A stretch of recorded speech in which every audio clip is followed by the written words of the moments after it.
everyone, my name is Shalhevet Schwartz, and this is Gefet on Daf Yomi, a joint project of Hadran and Yeshivat Drisha. The sugya that we'll be exploring today together, or Menachot Daf Lamed Daled, is the Shabbat Daf, and we'll be discussing the machloket between Rashi and Rabbeinu Tam about the organization of the parashiot in Tfillin Shel Rosh. It's a pretty famous machloket with pretty serious implications for halacha l'maaseh. Even if you don't put on tefillin, you probably know that there are Rashi tefillin and Rabbeinu Tam tefillin, and that most of the time, most people just put on tefillin, put on Rashi tefillin, but that Rabbeinu Tam, that there are some who are choshesh for the position of Rabbeinu Tam as well, and that's when, if you've ever seen anyone putting on double tefillin, that would be what it's about. So we're gonna try to understand together how that machloket emerges from the sugya, from a breita and the ensuing sugya that follows, and then how these questions are dealt with by a couple of other Rishonim and up until the Shulchan Aruch. So let's jump in. Just before we start with the Gemara, a brief word of introduction about the parashiot that are in Tfillin themselves.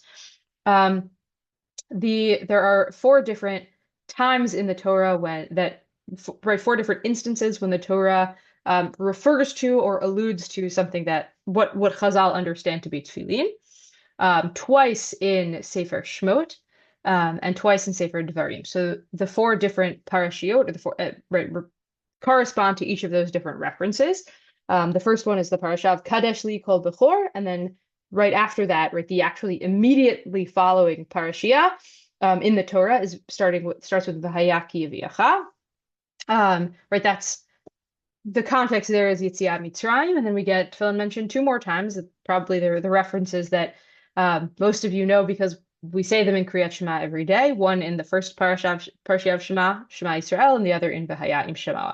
So those are the four different parshiot of Tfillin. In Tfillin Shel Yad, they're all kind of written together on one piece of cloth and put together, and there's only one compartment. But in Tfillin Shel Rosh is divided into four different compartments, and each of the different parashiot is written on a separate cloth, rolled up and put in to each one separately. So that's the background, and the breita that we're gonna kind of see on the sugya in our daf is going to try to figure out the question of how those parashiot, the different parashiot, are to be arranged in Tfillin Shel Rosh. So the breita begins. Tanu Rabbanan. Sorry about that. Ketzad Sidran. Kadeshli v'hayaki v'yacha miyamin. So we start with Kadeshli and v'hayaki v'yacha from the right. We'll see that there's a little bit of a question as to what that means. V'shema v'hayim shamoa from the left. I guess there's really a question about what that means. Shema v'hayim shamoa from the left. V'hatanya ipcha, but it seems like we actually have an additional breita that says the opposite, that flips them right and left. Amar Abaye lo kasha, kan mimino shel koreh, kan mimino shel miniach. So Abaye resolves this contradiction by saying, these two different braitot are speaking from two different perspectives. One is from the perspective of the person who's actually putting the tefillin on, and one is from the perspective of a perspective onlooker, someone who's theoretically looking at the tefillin. Then we get these three words, which are going to be a matter of a pretty serious debate between Rashi and Rabbeinu Tam about how to understand them. V'hakoreh koreh kesidran, and one who reads them in order. We'll see how to understand that, but the onlooker, right, if Abaye is talking about the koreh, it's the person who's standing opposite to the person who's the miniach, the person who's actually putting the tefillin on. Reads in order. And then just to round off the sugya right here, Amar of Hanan el Amar Rav, Hichlif parshiota psulot. So Rav is coming to say that them being in the right order is in fact me'akiv, and the mitzvah, right, the tefillin are puzzle if they're in the wrong order, and one who puts them on that way would not be bekayim the mitzvah, etc. So the question of how to understand this machloket is actually going to be really important down the line. So let's start with Rashi. Rashi trying to understand the words of hakoreh koreh kesidran. What does it mean at the end of that statement of Abaye that one who reads in order? Rashi says keseder shehin ketuvin b'Torah mukdam mu'achar me'uchar. Right, in the order in which the parashiot appear in the Torah. 1, 2, 3, 4. That's going to be the order that they appear in. That's going to be the order that one who is looking on is going to read them. So this is how Rashi explains it.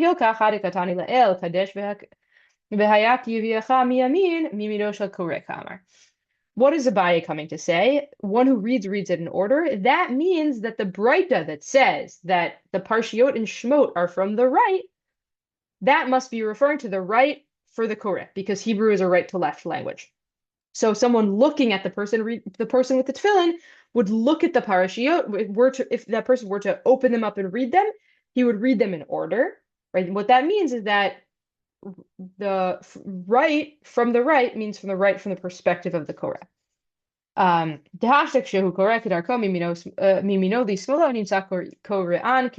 So someone who reads them would read all the parshiot in order.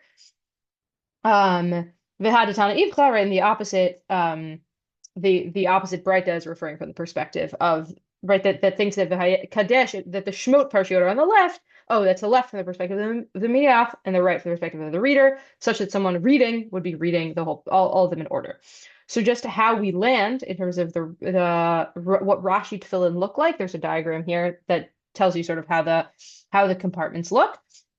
But the 4 Parshiot are organized in the order in which they appear in the Torah, from the perspective of the Koreh. So from the right, from the perspective of the Koreh, we get Kadesh, followed by V'haya Kiyaviacha, followed by Shema, followed by V'haya Im Shema. That is Rashi Tfillin.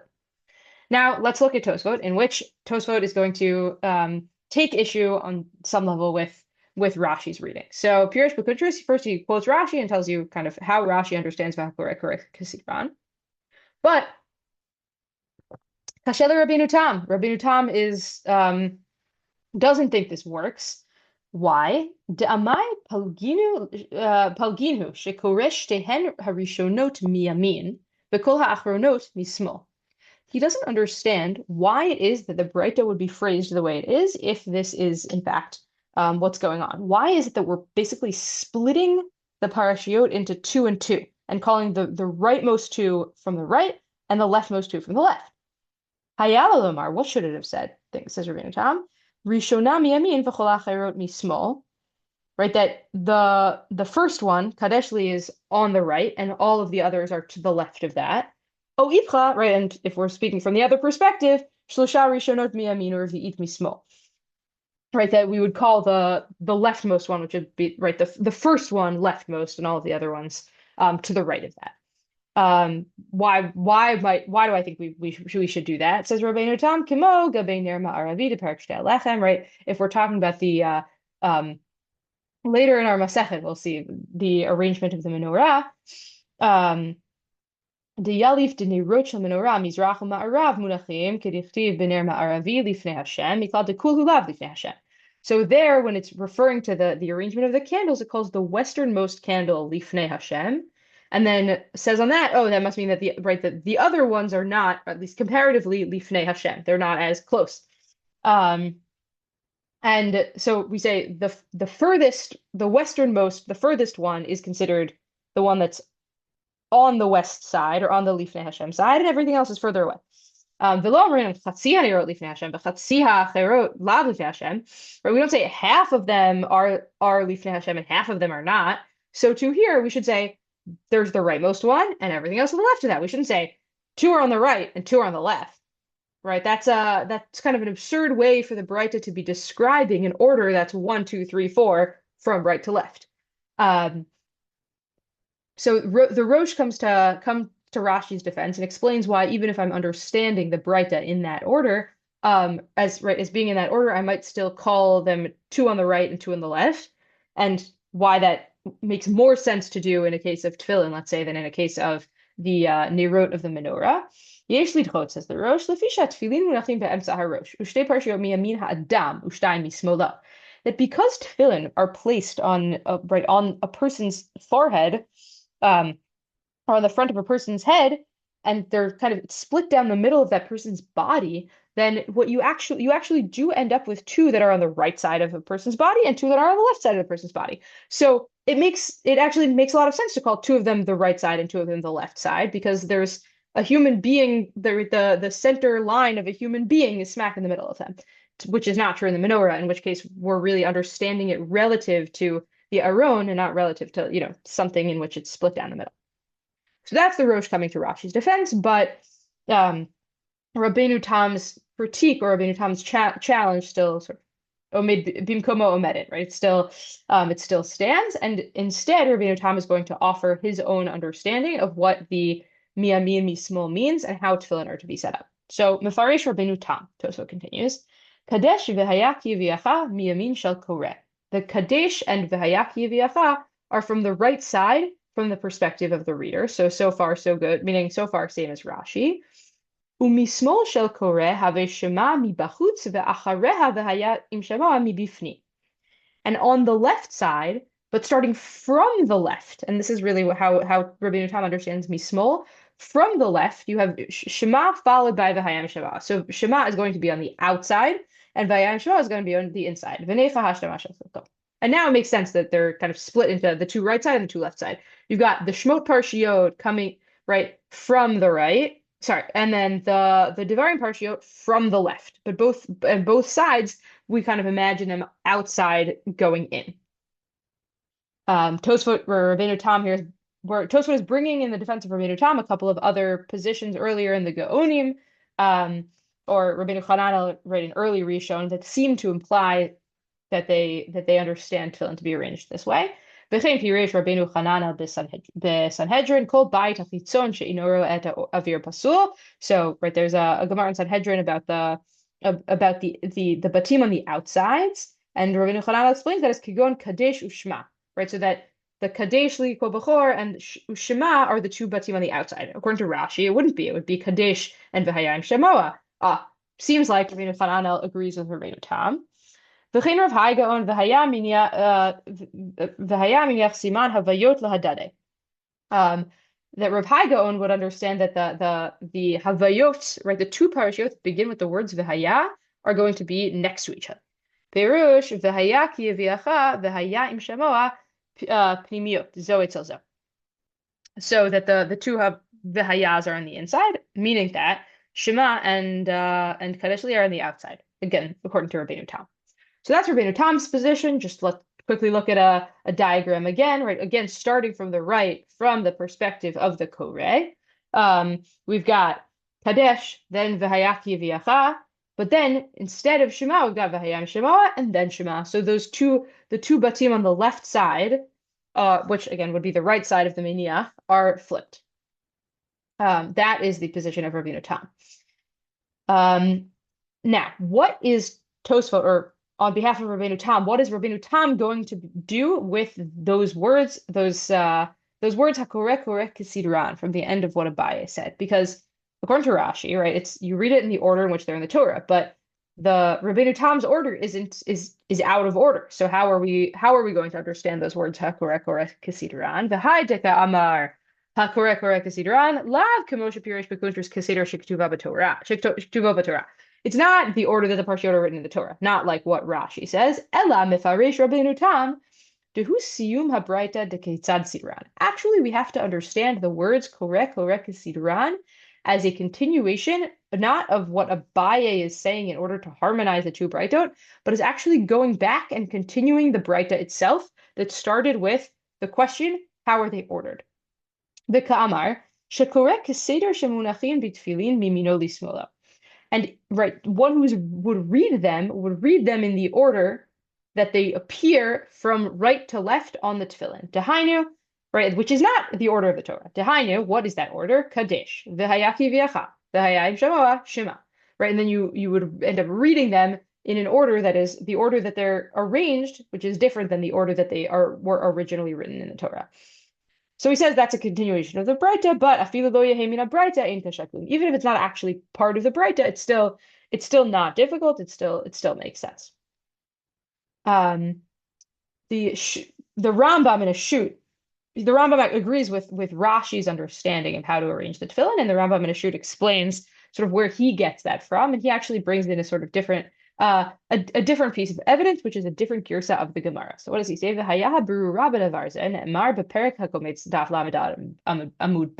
So he's quoting our Gemara, but he has a slightly different text. What does he say? So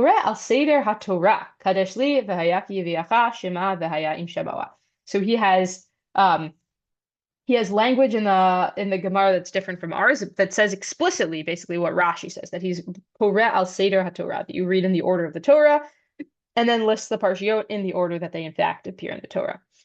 Yidmetz v'nusach ze lo haya b'sfarim shelanu be'eretz ma'arav. We didn't have text that said this in the West. Aval hinei matzati kol nuschot yeshenot v'chein katuv b'hem. So, but I've got good manuscripts that attest to this version of the text, so I can rely on it. So Rashi the Rambam is sort of in a camp one with Rashi, and he even has evidence from a different version of the Gemara. Just real quick to summarize what we've got so far, how each Rashi and Rabbeinu Tam read the various elements of this Gemara in favor of their own understanding. So Rashi says the word kisidran means the order in which the passages appear in the Torah. The word mismol, right, means to the left of the first two passages. We've got Kadesh Li and V'hayaki V'yacha from the right, followed by to their left, or on the left side maybe, Shema and then V'hayam Shema. Whereas Rabbeinu Tam says Kisidran means in the order described in the Braita, not the order in the Torah in which they appear in the Torah. And Mismol means from the left, right? We've got two from the right, Kadesh Li V'hayaki V'yacha from the right, and then going in from the left, Shema followed by V'hayam Shema. Just an additional kind of maybe lesser known shita, there's a third position, the position of the Ravid. Who actually seems to disagree with Rabbeinu Tam about what Rav Hai Gaon thought. But the position of the Ravid, I have never met anyone who puts on Ravid tefillin. I don't. But if you do, let me know. If you find someone, let me know. So the Ravid, he's again writing Hasagot on the Rambam's Hilchot Tfillin. So he's responding to the Rambam who says like Rashi. So what does the Ravid say? Rabbeinu Hai Zal Eino American. So Rabbeinu Hai disagrees with this. Ella Havayot be'emsa. He thinks similarly to Rabbeinu Tam that the Havayot are in the middle. Meaning the two parashiot that start with the word V'haya are in the middle. So right, how is he understanding it? Kadesh miyamin haminiach. Right, the Kadesh that the first parsha is on the right for the miniach himself. V'haya kivyacha samuchla next. Shema mismolo, Shema being all the way on the left for the miniach and all the way on the right for the koreh. V'hayam Shema samuchla be'emsa. V'hu behepech the koreh shekenegdo, and it looks the opposite, right? It's the mirror image for someone who's looking at him. V'hakoreh koreh kesidran, the words koreh kesidran, right? One who reads them in order. Al Shema v'hayam Shema ne'emar, is not talking about all four parshiot, but is specifically talking about Shema and V'hayam Shema, which are backwards for the miniach, but are in the correct order forward facing for the koreh, right there, or beginning to end for the koreh. Al Shema v'hayam Shema ne'emar shehu keseder hakoreh b'Torah miyamin lismol. Then he says, right, v'hamachaber hazeh, the Rambam, referring to the Rambam, who describes tefillin like Rashi.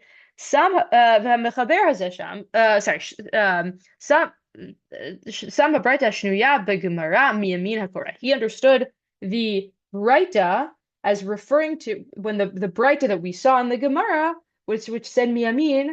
Rashi and the Rambam and Rabbeinu Tam all understood the miyamin of that braita as meaning miyamin hakoreh, to the right for the koreh. The habraita shehiviu b'kushya v'amru v'hatanya itra, and the second braita that we brought is akasha on the other side. Ota samli mina miniach. That one they understood as referring to, is from the perspective of the miniach himself. The hutema. But that doesn't make any sense, says the Ravid. Shehagmara hinicha seder haminiach sheosah mitzvah upirsha seder hakoreh she'ein lanu tzorech b'kriyato. Right? Would it really be that the Gemara, the braita that the Gemara actually cared about and is actually bringing is in fact the braita that speaks from the perspective not of the person doing the mitzvah, but of the person on the other side? Right? The person on the other side is reading it. He doesn't need to read it. Right? The person we actually care about is the person doing the mitzvah. So theoretically, right, I would think that the braita that the Gemara brought would be the braita about or from the perspective of the actual person doing the mitzvah. Ve'od ki shema v'hayam shamoa lefi pshuta min harosh hu matchil v'lo min ha'emsa. Right? If you're trying to understand hakoreh koreh kesidran as right, then that we would have to understand shema and v'hayam shamoa, that shema is from an end. If you understand like Rashi, then Shema is in the middle, right? If you understand like Rashi or the Rambam here, then Shema is in the middle. And then it wouldn't make any sense to think that you could read Shema v'hayam Shemoah in order. Um, the way that it sounds like from the Gemara, if you're reading, is that Shema v'hayam Shemoah is going to be outside in. It makes sense for Shema v'hayam Shemoah to be outside in, and v'hakoreh koreh kesidran is referring to those two parshiot, then it means that that's going to be right to left from the perspective of the reader, which means it's going to be left to right from the perspective of the miniach. And so what you end up with basically is how he's understanding Rav Hai Gaon is Rabbeinu Tam flipped. Which, if we look at a Breita here, I know that sorry, if we look at a diagram here, I know that the description was a little bit confusing, but he's understanding the right side in followed by left side in the same way that Rabbeinu Tam is. The Havayot are be'emsa, the same way that Rav Hai understands it. But he has a different shot on the Hakoreh Koreh Kesidran, basically, which is that we are reading the parshiot in order, like Rashi said, but only which two parshiot are we talking about? We're referring specifically to Shema and V'hayam Shamoah, which, even though they're out of order for the Miniah, would be in order for the Koreh.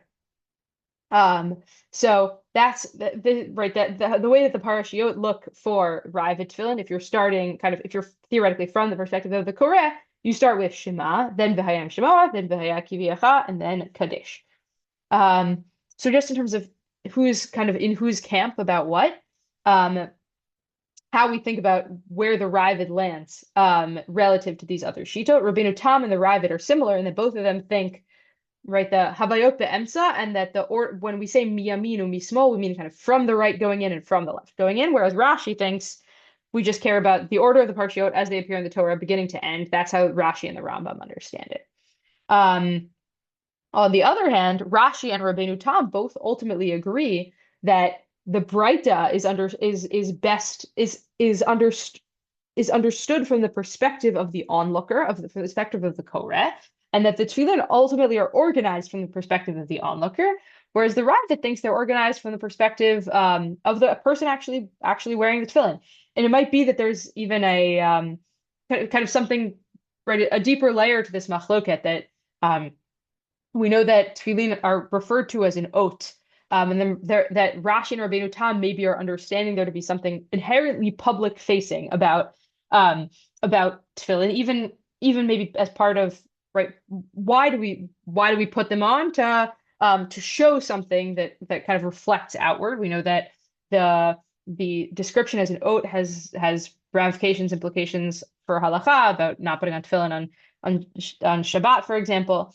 Whereas maybe for the Ravid, that they're more analogous to tzitzit in the fact that in the sense that they're an oat, but they're an oat really intended for the person experiencing them. And what's really central is the religious experience of the person who's wearing them. So just to kind of take things home, we're going to see a little bit about how the later Parshanim, the later Rishonim really look at this machloket and understand this machloket and think we ought to behave in light of it.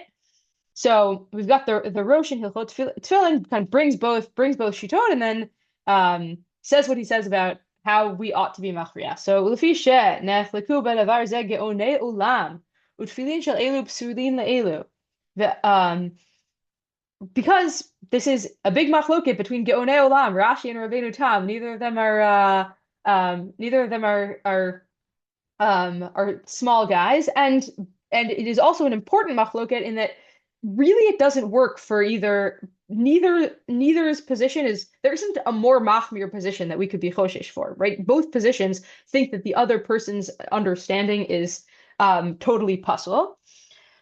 V'amru chachamim makom yesh barosh lahaniach sham shtei tefillin v'chen bizroa, right? And we know that there's enough space on your head to put two sets of tefillin, and enough space on your arm to put two sets of tefillin.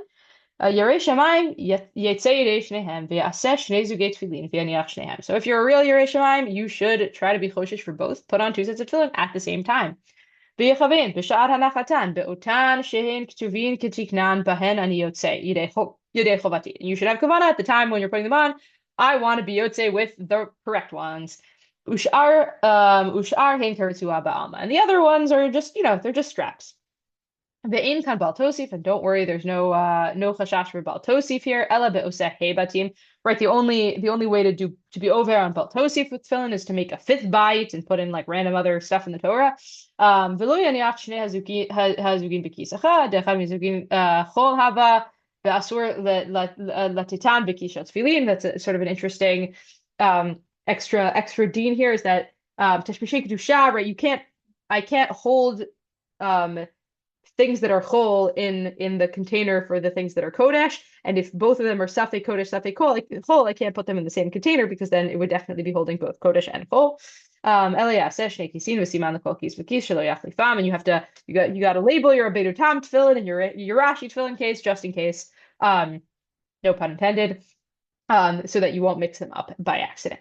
All right, that's the Rosh. There's also a really interesting Shut min Hashamayim, a 13th century French Rishon who apparently had a vision or a dream in which he got to ask God a lot of shiur and hear God's answers. And one of the questions that he asks when he has this vision is, who's right, Rashi or Rabbeinu Tam? And gets a response that became, I think, pretty famous as it pertains to questions of halachic pluralism. Ve'od she'alti al seder parshiyot shebetfilin v'kach hayta she'elati. This was my question.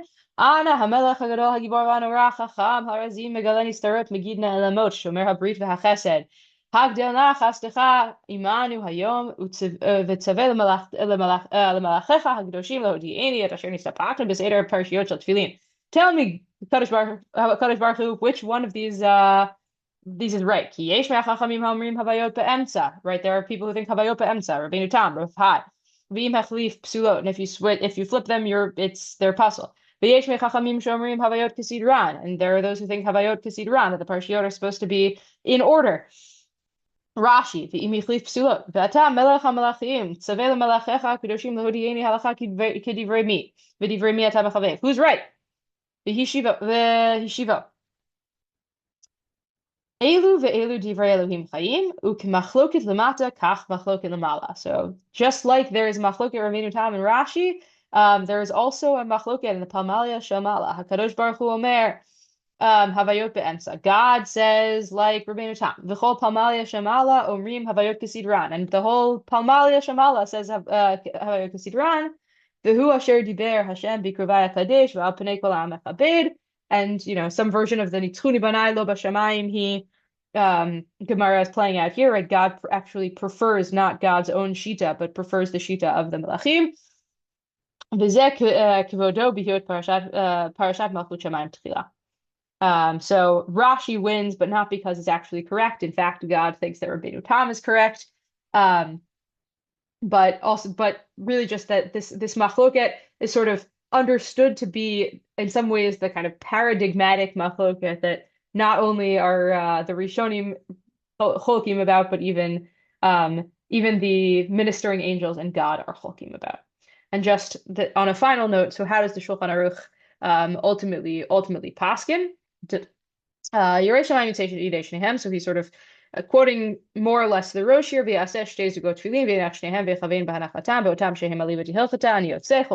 exactly what the Rosh says. You should try to have two if you can.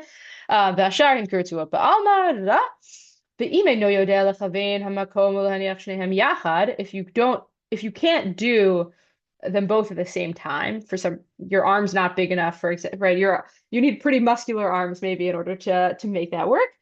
So then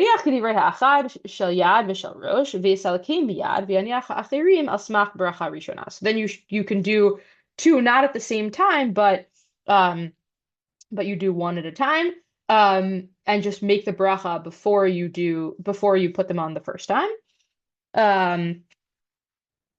ויש אומרים שאם לא יוכל להניח בבת אחת, יניח של רש"י ויברך עליהם, ויהיו עליו בשעת קריאת שמע ותפילה, ואחר התפילה יניח של רבינו תם. Um, um, below bracha v'yikra b'hem shema v'hayam shema. So that if you can't do them at the same time, the one that you should put on with a bracha first is shel Rashi, and then after that you put on shel Rabbeinu Tam. Really fundamentally saying that I think the Shulchan Aruch thinks that that Rashi is more right in some way, and then that Rashi should be preferred. We start with that with the bracha. But to, let's say, Tidei Shnehem, you can put on Rabbeinu Tam after you have Kavana with the bracha that you can, that it's motzi, that the bracha works for both, and you just say Kriyat Shema with both pairs of tefillin on. But the Shulchan Aruch says here at the end, Lo ya'aseh kein ela mishem muchzak u'mefursam b'chasidut, right? We don't want everyone needing to show off how firm they are that they put on two pairs of tefillin. Only if you're muchzak and mefursam b'chasidut, if everyone knows that you're a very firm person, then that's then you can keep this chumrah. I'll say I remember in my shul growing up there was someone who I saw put on two pairs of tefillin at the same time. I think Rashi and Rabbeinu Tam tefillin at once, and it was quite a sight to see. Encourage everyone to daven with a minyan as much as possible and see if you can spot things like this. So just to kind of summarize, Rashi and Rabbeinu Tam with different understandings, both of the language of the Breita and the language of the subsequent Gemara. The Ravid, who takes a totally different approach in terms of whose perspective we're thinking from, and maybe a deeper machloket in how to think about the mitzvah of tefillin, and then really this question about how do we understand this deeper machloket, right? Is it something that we really need to be choshesh for both sides of? Is it a kind of paradigmatic machloket that also has echoes in the Yeshiva Shamala, and ultimately, how do we practice today? So glad that we got the opportunity to go into to get into in Masechet Menachot of all Masechot a sugya that has real halacha l'maaseh implications, and have a great Shabbat.